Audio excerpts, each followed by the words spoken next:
ഷാർജയിൽ മരിച്ച നിലയിൽ കണ്ടെത്തിയ കൊല്ലം സ്വദേശി അതുല്യയുടെ മരണത്തിൽ ദുരൂഹത തുടരുകയാണ്.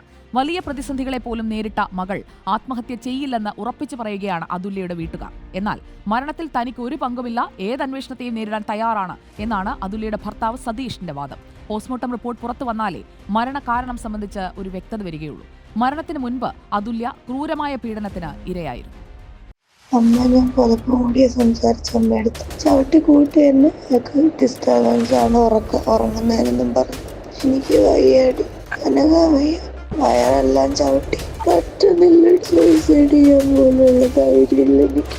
ഇന്നലെ ഷാർജയിലെ താമസ സ്ഥലത്താണ് അതുല്യയെ മരിച്ച നിലയിൽ കണ്ടെത്തിയത്. അവസാനമായി സഹോദരി അഖിലയ്ക്ക് അയച്ച ശബ്ദ സന്ദേശത്തിൽ ക്രൂരമായ പീഡനത്തെക്കുറിച്ച് പറയുന്നുണ്ട്.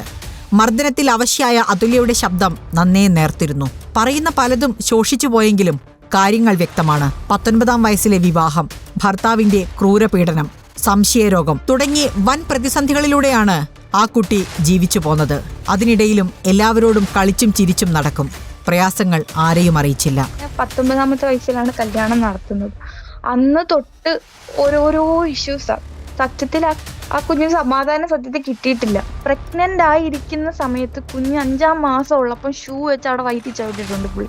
എവിടേക്ക് തിരിഞ്ഞാലും എന്തിനു പോയി, എങ്ങോട്ട് പോയി തുടങ്ങിയ നിരവധി ചോദ്യങ്ങളിലൂടെ അവളെ കയറില്ലാതെ അയാൾ കെട്ടിയിട്ടു. മദ്യപിച്ചെത്തിയാൽ പിന്നെ സംശയം മർദ്ദനത്തിലേക്ക് നീങ്ങും. കൊടിയ മർദ്ദനം.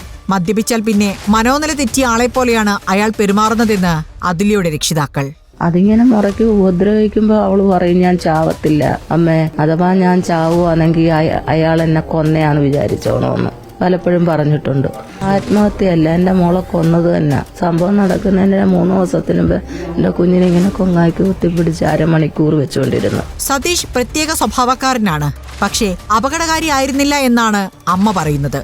കഴിഞ്ഞ ഏതാനും വർഷങ്ങളായി താനുമായി ഒരു ബന്ധവുമില്ല എന്നും സതീഷിന്റെ അമ്മ. ഇപ്പം 4.5 വർഷമായി ഞാനും അവനുമായിട്ട് സംസാരിച്ചിട്ട് തന്നെ. എൻ്റെ മോനെ ഞാൻ ഈ രീതിയിൽ ഞാൻ കണ്ടിട്ടേ ഇല്ല. അവനിപ്പോ ഒരു പ്രാന്തന പോലാണ് കാണിക്കുന്നത്. സ്വഭാവ വൈകൃതമുള്ളയാളാണ് സതീഷ്. അതിന് ചികിത്സ വേണം. പകരം അയാളൊരു പ്രത്യേക സ്വഭാവക്കാരനാണ്, അതാണ് അയാളുടെ പ്രകൃതം എന്ന് പറഞ്ഞ് അത് ലഘൂകരിച്ചു വിട്ടു. സ്വതേയുള്ള സ്വഭാവ വൈകൃതത്തിന് കൂടെ മദ്യലഹരി കൂടിയാകുമ്പോൾ കാര്യങ്ങൾ കൈവിട്ടു പോകും. ഭാര്യയെ മർദ്ദിച്ചിരുന്നു എന്ന കാര്യം സതീഷും സമ്മതിക്കുന്നുണ്ട്. പക്ഷേ മരണത്തിൽ പങ്കില്ല. താൻ അറിയാതെ ഗർഭചിത്രം നടത്തിയതിലെ ദേഷ്യത്തിൽ ഉപദ്രവിച്ചിട്ടുണ്ടെന്നും അയാൾ.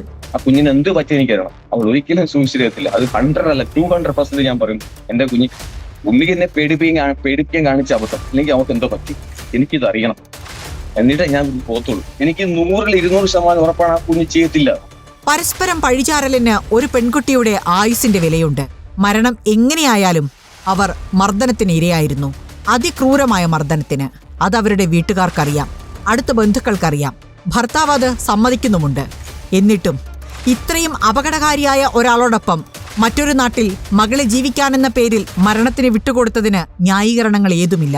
പെൺകുട്ടികൾ അനുഭവിക്കുന്ന ദുരിത ജീവിതം അറിയാൻ ജീവൻ പോകുന്നതുവരെ കാത്തിരിക്കേണ്ടി വരുന്നതിനെ ന്യായീകരിക്കാനുമാകില്ല. News desk reporter.